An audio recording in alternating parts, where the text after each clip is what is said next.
Seria Regăsirea puterii interioare, bunătatea, empatia și compasiune. Episodul 4. Bunătatea față de tine, actul suprem de vindecare. Există un adevăr simplu, dar greu de primit. Oamenii buni uită cel mai des să fie buni cu ei înșiși. Ei pot iubi pe toată lumea, pot ierta pe oricine, pot înțelege orice rană, pot susține orice destin, pot sta lângă oricine în momentele cele mai grele. Dar când vine vorba despre ei, devin aspri, critici, perfecționiști, judecători necruțători ai propriei inimi. Oamenii buni sunt adesea cei mai răniți, nu pentru că lumea i-a lovit, ci pentru că ei n-au știut să se protejeze.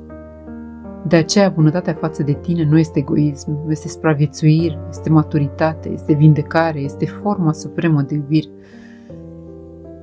Bunătatea față de tine începe cu un adevăr greu. Nu poți continua să-i salvezi pe alții dacă te pierzi pe tine. Nu poți iubi frumos dacă ești epuizat. Nu poți oferi sprijin dacă tu ești în cădere liber. Nu poți asculta sufletul altora dacă nu-ți auzi propriul suflet. Oamenii buni cred că a se pune pe ei pe primul loc e rușinos, dar în realitate este necesar. Este exact opusul egoismului, e responsabilitate față de viața ta. Bunătatea față de tine înseamnă limite. Nu înseamnă să fii dur. Nu înseamnă să fii rece, nu înseamnă să devii ca lumea. Înseamnă să te oprești când obosești, să nu oferi energie celor care o consumă, să nu te justifici pentru ce simți, să nu te forțezi să fii disponibil mereu, să nu încerci să repari oameni care nu vor să se schimbe, să nu-ți rupi sufletul ca să-i ții pe ceilalți întregi. Granițele nu sunt ziduri, sunt porți și porțile trebuie deschise doar pentru cei care vin cu lumină, nu cu gol. Bunătatea față de tine înseamnă să te ierți. Cei mai buni oameni sunt cei mai duri cu ei înșiși. Se critică pentru cât au tolerat, se rușinează pentru cât au iubit, se învinovățesc pentru cât au rămas, se pedepsesc pentru cât au crezut în oameni nepotriviți. Dar inima ta nu are nevoie de judecată, are nevoie de îmbrățișare.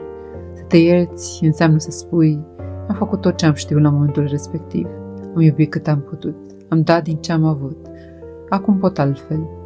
Asta este vindecare.